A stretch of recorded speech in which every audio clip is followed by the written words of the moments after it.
Malam ini kita akan membahas kembali mengenai doktrin Alkitab ya.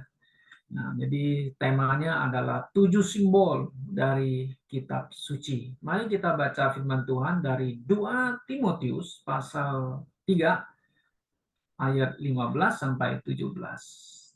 Ya, silakan Saudara Darwin baca untuk kita ya. 2 Timotius pasal 3 ayat 15 dan 17. 2 Timotius pasal 3 ayat 15 sampai 17. Iya, silakan baca. Ingatlah juga bahwa dari kecil engkau sudah Hmm, mengenal kitab suci yang dapat memberi iya, hikmat kepadamu dan menuntun engkau kepada keselamatan oleh iman kepada Kristus Yesus. iya. Segala tulisan yang diilhamkan Allah memang bermanfaat untuk mengajar, Hmm, untuk menyatakan kesalahan, iya. untuk memperbaiki kelakuan, dan untuk Hmm, mendidik orang dalam kebenaran. iya. Dengan demikian, tiap-tiap manusia kepunyaan Allah Iya. diperlengkapi untuk setiap perbuatan baik.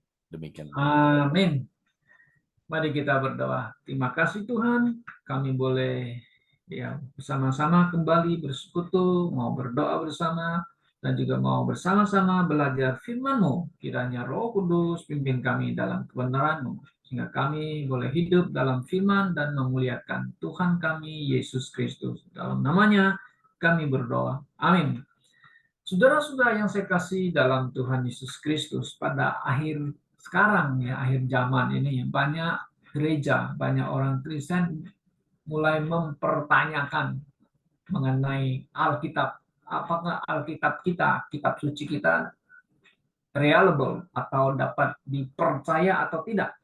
Karena banyak katanya menurut para pakar, ahli, sarjana, juga disebut teologi ya, karena banyak naskah-naskah yang ditemukan katanya lagi ya, tidak sesuai dengan apa yang ada kita punya sekarang, khususnya King James Versions. Ini banyak sekali ya. Ini memang luar biasa, saudara-saudara ya, perlawanan daripada Kristen liberal ya, yang mereka mengatakan atas namakan penemuan-penemuan naskah-naskah yang ada katanya. Tapi puji Tuhan ya, bahwa kita harus tetap berpegang kepada Mazmur 12 ya. The word of God is pure, murni, dan telah diuji sampai berapa kali itu ya, 7 kali ya. Ya enggak? Bahwa Tuhan Allah keeps his words and preserve his word. Nah, kalau kita sebagai orang Kristen, orang yang katanya percaya Yesus Kristus, tidak mengakui lagi Alkitab ini yang bisa reliable dapat dipercaya, wah saudara-saudara, kita sanksi akan apa yang mereka imani, apa yang mereka ajarkan, apa yang mereka pegang. Apakah mereka benar kenal Yesus Alkitab, Yesus yang historis yang dicatat di dalam Alkitab. Nah, ini mungkin jadi satu pertanyaan ya bagi kita ya, saudara-saudara. Nah, kita menyadari bahwa apa yang telah kita baca di 2 Timotius pasal 3:15 tadi, saudara, kita lihat bahwa Alkitab firman Tuhan atau kitab suci ini diilhamkan oleh Allah. Dan memang Paul Petrus juga mengatakan oleh Roh Kudus mendorong mereka menulis ya, supaya kita mempunyai kitab suci tertulis, kan begitu. Nah, saudara, memang Alkitab PL dan PB ini kan ya, kalau kita lihat ada diklarifikasikan atau di digolong-golongkan ya, bahwa memang semua kitab ini kalau kita di apa dibagi-bagikan ya, bahwa ada kitab historis, oh iya, yeah. Ada kitab nubuat, yes, juga ada hukum-hukum Taurat dan sebagainya ya, dibagikan ya. Seperti kitab historis kan tentang penciptaan, perjalanan sejarah orang Israel dan sebagainya. Kalau di PB kan juga ada historis kan, historis tentang Tuhan Yesus yang datang kan, dia melayani, dia mati, dia kemudian dikubur, dan dia bangkit dan naik ke surga. Nah, saudara-saudara, nah, dalam kitab yang dipakai atau ditulis oleh para penulis ini ya, kadang-kadang mereka pakai bahasanya figuratif gitu ya. Nah, memang kadang-kadang kita agak sulit untuk memahami bahasa yang dipakai. Figuratif itu kalau bahasa kita Indonesia kan perumpamaan, istilah-istilah ya. Nah, kemudian ada juga bahasa pakai simbolis ya, simbolik ya. Kemudian juga ada yang literally, betul kalau literally ya. Nah, Jadi Alkitab firman Tuhan ya memang adalah firman Tuhan gitu loh, yang diilhamkan atau diwahyukan Allah. Nah, ada 3 hal yang perlu kita hindari dalam menangani ya, atau berinteraksi dengan kitab suci kita ya, firman Tuhan. Bahwa yang pertama yang sangat perlu kita perhatikan, jangan sampai kita the misinterpretation of scriptures, atau tidak boleh salah menafsir kitab suci. Itu yang kadang-kadang saya sangat hati-hati, khawatir ya. Jangan salah kita menafsir Alkitab, misinterpretations. Kemudian yang kedua, jangan misapplication of scripture. Ini yang sering terjadi dalam sehari-hari ya. Tidak boleh salah mengaplikasikan kitab suci. Ya, akhirnya kalau udah susah kita untuk interpretasinya, akhirnya timbullah namanya allegorical, ya kan? Dirohanikan, biar semuanya dirohanikan ya. Saudara, tidak demikian firman Tuhan ya. Harus ada, bukan ada, harus diartikan, literally atau diartikan secara literal. Memang ada hal-hal yang dia disimbolis, yang harus ada yang dirohani, betul saudara ya. Tapi tidak semua dirohanikan gitu. Dan juga tidak boleh dislocations of scripture. Dislocation itu artinya salah menempatkan ayat-ayat firman Tuhan ya. Puji Tuhan. Nah, kita telah belajar tentang doktrin dispensasi ya. Itu sangat membantu kita loh saudara.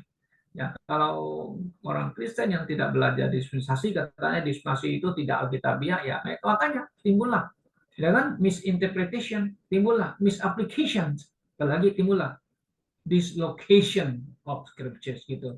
Ya.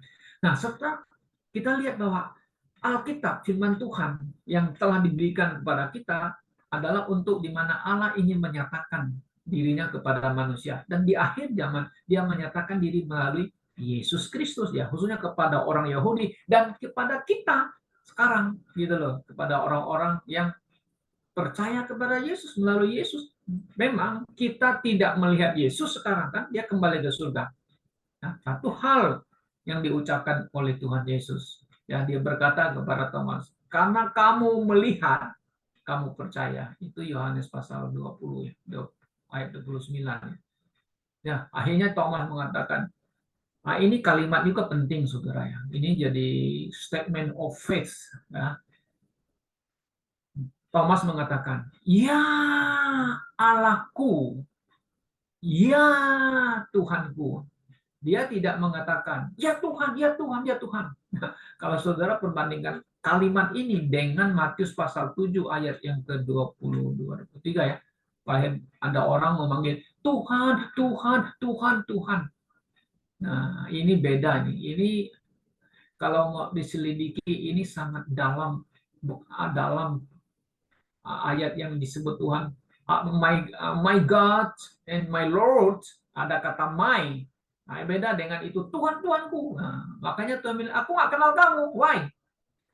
Karena mereka tidak mengenal Yesus Kristus. Kenapa? Karena mereka hanya panggilnya Tuhan, Tuhan, Tuhan.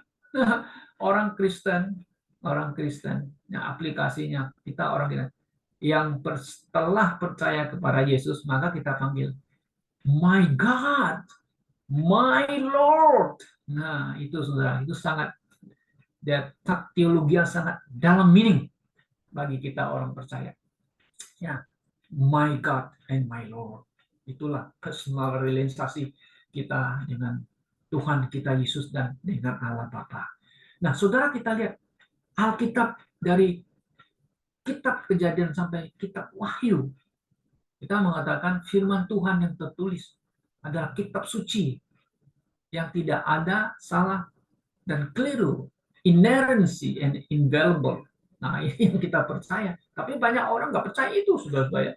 Nah, makanya para penulis-penulis kitab suci, nah, mereka ingin memberikan simbolis dengan kitab suci dengan apa? Ingin menggambarkan firman Tuhan itu dengan apa? Ya, supaya kita bisa memahami, mengerti firman Tuhan. Nah, yang pertama, saudara-saudara, kita lihat firman Tuhan itu digambarkan atau dilukiskan simbol sebagai seperti sebuah pedang katanya. Nah, pedang. Kita bisa dapat ayat ini dari Ibrani 4:12. Ya kan? Sebab firman Allah itu hidup. Nah, firman Tuhan itu hidup. Ya. Hidup, yes. Dan penuh kuasa. Dan lebih tajam dari pedang bermata dua, manapun yang menusuk sampai memisahkan antara jiwa dan roh, antara sendi-sendi dan sumsum, dan yang membedakan antara pikiran dan niat hati. Nah, ini luar biasa ayat ini ya, mengatakan firman itu hidup lagi, penuh kuasa dan lebih tajam. Nah, di sini digambarkan firman Tuhan itu seperti pedang bermata dua. Wah, nusuknya sampai ke dalam, memisahkan ya antara jiwa dan roh. Lalu maksudnya apa ini? Firman itu sebagai pedang gitu ya, saudara saya. Kalau kita lihat pedang itu kan bermata dua kan, ya. Biasanya orang kalau zaman dulu kan berperang pakai pedang. Jadi kalau pakai pedang itu ya tajamnya bisa bisa untuk kita kibas ke bawah, juga ke atas gini, kok gitu loh. Ya, bisa ke kiri juga bisa ke kanan gitu kenanya. Di atas kena, bawah kena, kiri kanan kena gitu loh. Kalau parang, nah beda dengan parang kan. Parang kan hanya tajam sebelah saja, tumpul ke atas. Nah, tapi firman itu luar biasa, ya, hidup lagi, penuh kuasa. Nah, kalau kita mendengar firman Tuhan, nah itulah memberi hidup. Kenapa? Karena melalui firman kita dilahirkan baru, karena percaya kepada Yesus. Tapi you menolak firman, you mati. Gitu. Sudah jelas, you mati. Seperti pedang, udah, you bisa mati. Ya, ditebas, you bisa mati. Gitu loh. Nah, dengan pedang itu kita bisa dipisahkan dalam arti, ya kan? Kita dikerat, ya, kerat circumcision dari dosa, ya kan? Pedang firman Tuhan pisah kita dengan dunia ini, dengan istilahnya pedang itu kita dipisahkan. Memang sakit, oh ya sakit saudara-saudara ya. Nah, kemudian yang kedua, firman Tuhan itu digambarkan atau simbolkan sebagai percikan api, ya, a fire. Ya, kenapa pakai fire ya, saudara-saudara ya? Ya, kenapa? Kalau kita baca di Yeremia 23 ayat 29 ya, coba kita lihat Yeremia 23:29 ya, apa yang dikatakan oleh firman Tuhan di sana. Yeremia 23:29. Bukankah firmanku seperti api? Wah, demikianlah firman Tuhan, dan seperti palu yang menghancurkan bukit batu. Nah, sekarang ada dua di situ ya. Api dan palu. Api itu apa ya? Firman ya. Firman itu bisa menghidupkan sesuatu ya, membakar sesuatu ya kan. Nah, saudara kita lihat, mesin-mesin bisa berjalan, mobil bisa berjalan. Dia perlu apa? Benar, dia perlu fluid atau bensin. Kalau dia tidak ada api, bisa nyala nggak? Atau bisa hidup nggak? Bisa jalan nggak? Nggak bisa. Makanya ada namanya percikan api, ya kan? Nah, starter harus ada api, cek, langsung dia hidup dan nyala. Nah, pesawat terbang juga begitu kan? Ya, punya pesawat, punya bensin, punya ya bensin, oke. Okay. Kalau tidak ada percikan api, dia nggak bisa terbang, mesinnya nggak bisa jalan. Gitu. Jadi ini gambaran firman ya, memberikan kita apa tuh percikan api dalam hati kita. Ya, kadang-kadang kita bisa merasa dingin ya, sebagai orang kita, tapi harus ada percikan firman Tuhan ya. Kita membaca firman Tuhan bisa membakar lagi ya semangat kita kembali gitu, saudara-saudara ya. Nah, kemudian kita lihat palu katanya kan, di sini ada dua macam, satu api sama palu. Nah, palu itu apa? Yang dipakai oleh para tukang kan. Kalau orang membuka jalan apa dan sebagainya, zaman dulu itu ya memang ada palu ya, sudah ditemukan ya. Palu itu dari besi, itu menghancurkan batu-batu ya. Penghalang-penghalang apa ya, hancurkan pakai palu gitu. Ya, menghancurkan. Ya, firman bisa menghancurkan kita. Oh ya, ya bisa menghancurkan. Ya, hati yang keras bisa dihancurkan oleh firman Tuhan itu ya.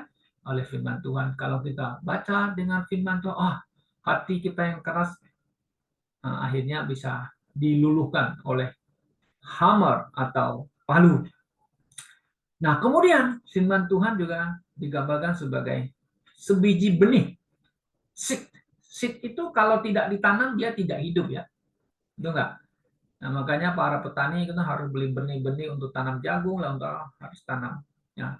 Maka firman Tuhan itu digambarkan seed, di mana kalau firman itu diterima oleh kita, maka dia akan hidup di dalam diri kita. Ya hidup, akhirnya menghasilkan sesuatu. Nah, ini adalah firman ya yang ada di dalam setiap orang yang menerima firman. Oke, ya menerima seed itu benih. Kemudian yang kelima kita lihat digambarkan sebagai cermin, mirror. Yakobus pasal 1 ayat 23. Oke, 1 ayat 23 ya. Yakobus 1:23 ya, seperti cermin ya. Tiap hari kita lihat cermin ya. Nah, saudara Darwin kita yang kalau udah mau keluar kerja semua mau rapikan diri, kita rapikan diri dulu, muka kita, rambut kita kan, semua kita, saya juga begitu. Kalau mau kemana keluar, saya harus rapikan rambut saya. Kadang-kadang saya nggak lihat wajah saya. Ya kalau ibu-ibu tuh harus ya, harus melihat wajahnya sudah bagus belum, sudah semua oke belum. Nah, itu kalau biasanya itu wanita yang lebih banyak cermin begitu ya. Nah, ini maksudnya cermin itu untuk apa gitu ya? Ya kan? Ya, kita bisa melihat wajah kita. Tapi nanti kalau udah keluar kita udah lupa tuh wajah kita bagaimana ya. Tapi firman Tuhan itu seperti cermin. Makin kita baca, oh begini begini diri. Saya melihat diriku begini. Oh nggak boleh begini. Oh nggak boleh begini ya. Wah, ini cermin ya. Dia akan memberitahu kepada kita di mana ada titik-titik kelemahan kita harus kita bersihkan dari diri kita. Makanya itu ada hubungannya dengan apa ya? Kepribadian kita kan. Ya kadang-kadang kita tidak menyadarinya, saudara-saudara ya. Nah, kemudian yang keenam, ya digambarkan pelita, lem. Firman Tuhan menuntun, memimpin, mengarahkan arah jalan kita. Nah, ini Mazmur 119, 105, ini ayat yang paling terkenal. Ya, firman Tuhan itu adalah pelita bagi kakiku dan terang bagi jalanku. Ya, penting pakai pelita. Oh ya, memang kalau kita sekarang, zaman sekarang ya kita tidak pakai pelita lagi, sudah modern. Ya kalau kita pergi ke hutan yang tidak ada lampu di jalan, kita bisa bawa senter kan begitu. Ya sudah banyak pakai yang digital ya lem ya. Luar biasa ya. Untuk apa? Menuntun kita ya, mengarahkan kita. Nah, jadi firman Tuhan itu pelita. Kenapa? Kita masih di dunia ini, saudara ya, penuh dengan kegelapan, hidup kegelapan. Ya, kita jangan ikut orang, tapi kalau kita punya pelita, firman Tuhan, ya kita tidak akan berjalan dalam kegelapan. Ya, puji Tuhan, kita punya firman Tuhan, ya, yang akan menuntun kita, mengarahkan langkah kita, jangan salah langkah, ya, dalam kehidupan kita sehari-hari, kan begitu. Kemudian yang terakhir ya, ada 7 semua ya, ya menggambarkan ya. Firman itu seperti makanan, food. Untuk apa? Supply kita punya makanan rohani kita ya. Nah, tubuh kita perlu makanan, tapi rohani kita, jiwa kita perlu makanan rohani, kan begitu. Ya, digambarkan apa? Seperti apple, buah apel ya. Ya kita kenal dengan buah apel. Kalau dulu masih kecil saya belum pernah makan apel ya. Satu hari ada saudara saya datang ke kampung kita, dia beli apel banyak. Wah, kami senang. Wah, ini namanya apel bulat-bulat cakep gitu ya. Wah, senang sekali, enak dan manis ya. Dikali makan krek bunyinya. Wah, ini pertama kali makan buah apel gitu ya. Nah, saudara, apel itu adalah suatu buah yang sangat ya biasa umum ya pada umum dan juga enak dimakan ya. Ya, menyegarkan karena apel itu banyak kandungannya ya, vitamin C lah, apalah, ada asam dan sebagainya yang dibutuhkan manusia. Kemudian firman Tuhan digambarkan susu, ya susu murni, ya seperti di 1 Petrus pasal 22, ya 22 situ ada, sama seperti bayi yang baru lahir, yang sangat dibutuhkan adalah susu murni. Nah, itu dibaharkan firman. Untuk apa? Untuk pertumbuhan iman kita ya. Nah, kalau kita waktu percaya Yesus kan kita disebut bayi ya, Kristen ya. Nah, kita perlu dimasukkan apa diusup apa nama itu kasih makan ya, yang bukan keras-keras dulu, tapi yang lembek yaitu susu murni ya, supaya kita bertumbuh. Sudah dewasa kita makan apa? Daging. Nah, baru kita lihat firman Tuhan itu makanan segera digambarkan sebagai daging.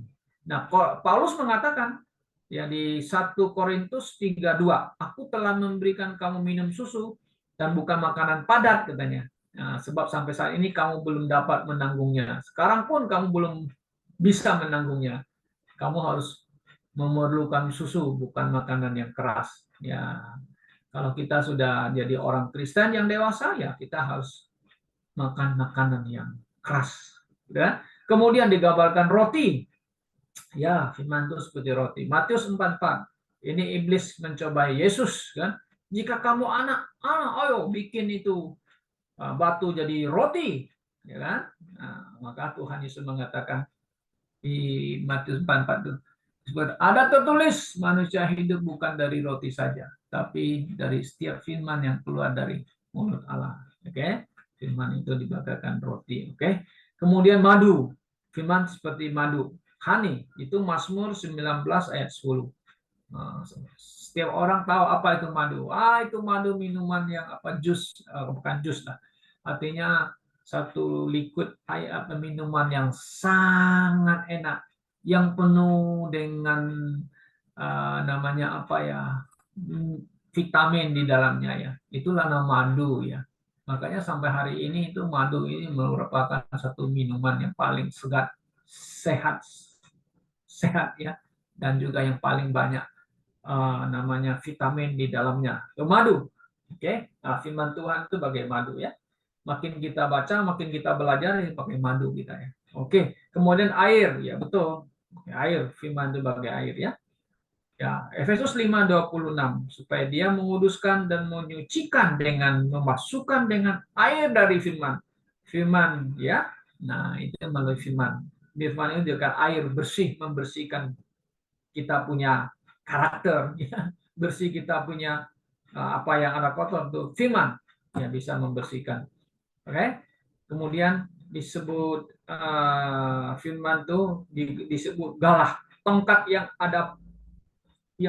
yang bisa menghibur, menjaga kita ya. Khotbah 12:11 ya, mengatakan firman-Mu, coba bahasa Indonesia ini ada sedikit beda ya.